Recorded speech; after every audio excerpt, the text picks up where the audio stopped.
So I was let go of an e-commerce offer after being there for just 2 weeks. I was a remote closer there, so obviously just dealing with like inbound lead flow, follow up, like pipeline management, those types of things.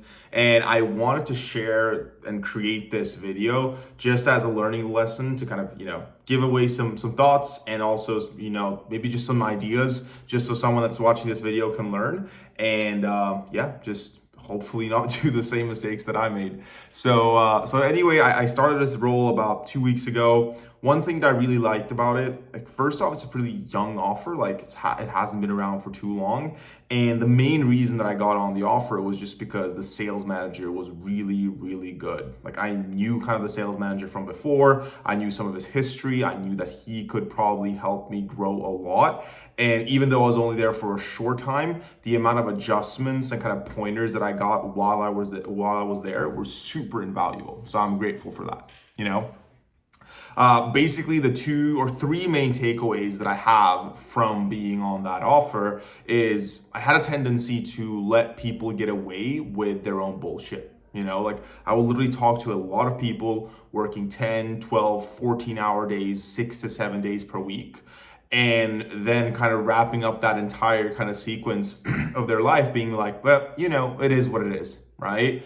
And him just having pointed out to me like, dude, you can't let these people go with the mindset of, that is what it is, right? Like that won't work, that won't fly. Like you won't close someone if their mindset is, what it is, right? So you need to change that, point that out. You need to call them out on their own bullshit, and you can't be another person in their life that just kind of allows them to tell themselves this shitty story that they're hiding behind, it is what it is, I'll manage.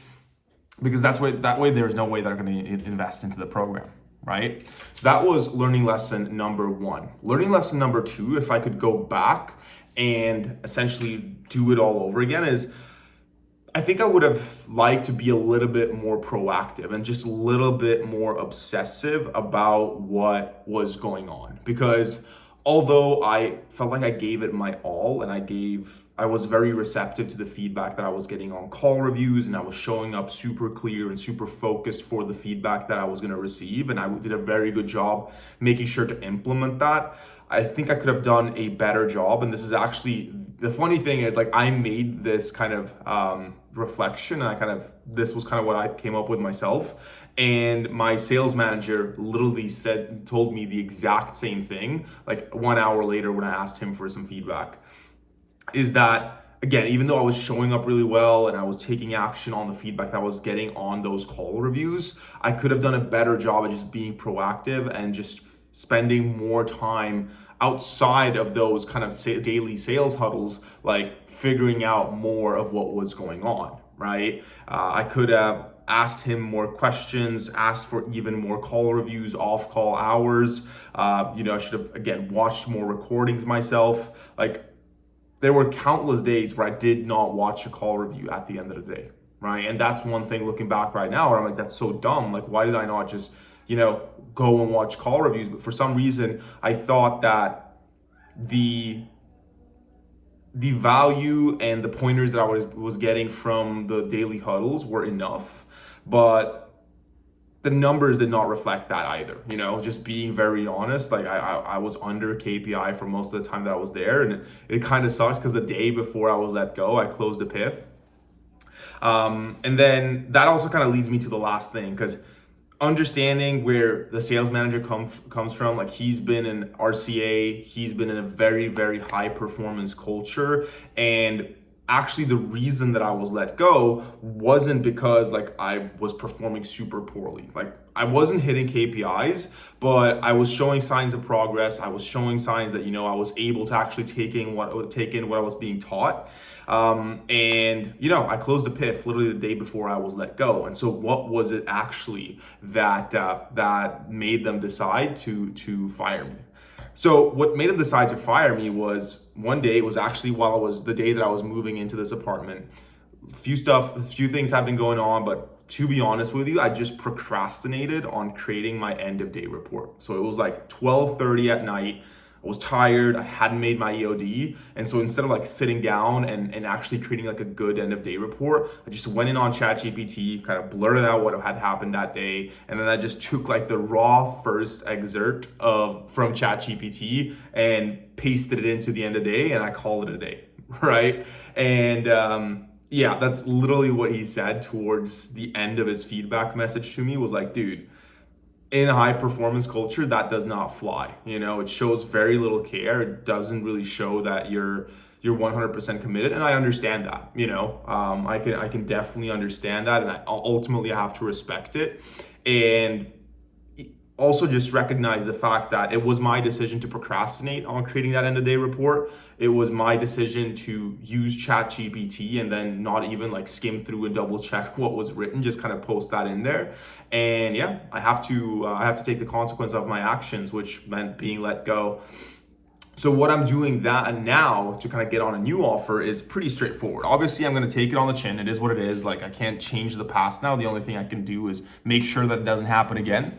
So what I'm going to be doing now is a couple of things. I've reached out to a lot of people in my network. I have one friend who's very well connected. He's sending me some opportunities. I also have some other people that I know that are sending over some stuff. Like, I'm just checking in with people, seeing what they can send over, if they know anything. And then this that I'm about to share is probably the best thing that you can do, especially if you're new in the remote closing space and you want to you want to get on an opportunity quickly. Because most people don't realize you can actually hack the Instagram algorithm to feed you opportunities. How do you do that? Super simple. You go into Instagram, in the search bar, you start searching for, remote closer, remote sales, remote setter, those types of keywords, and you just start interacting with all this content, right? Because what's going to happen is you're going to start receiving more and more content from sales managers, influencers in the remote sales space. And oftentimes these people will be hiring for themselves or for one of their clients, right? So the more of this content that you interact with, you're going to be fed more of these types of people, right? And then you just follow them, interact with their content, and dude, like most of the opportunities, like I landed an interview yesterday, and that was just through that method. I'd never even heard of the guy before. I know the offer that he's on, but I'd never heard of him specifically. And I have an interview with him on Monday, right? So literally just going on Instagram, search for like the different keywords, start following, start liking, start sharing, start commenting. The algorithm will just feed you more, and it'll be a great way for you to just get different like literally Instagram becomes your opportunity pipeline by doing this. It's kind of crazy, right? So definitely I recommend you doing that if you're looking to get into the space. But yeah, I mean, that's pretty much it.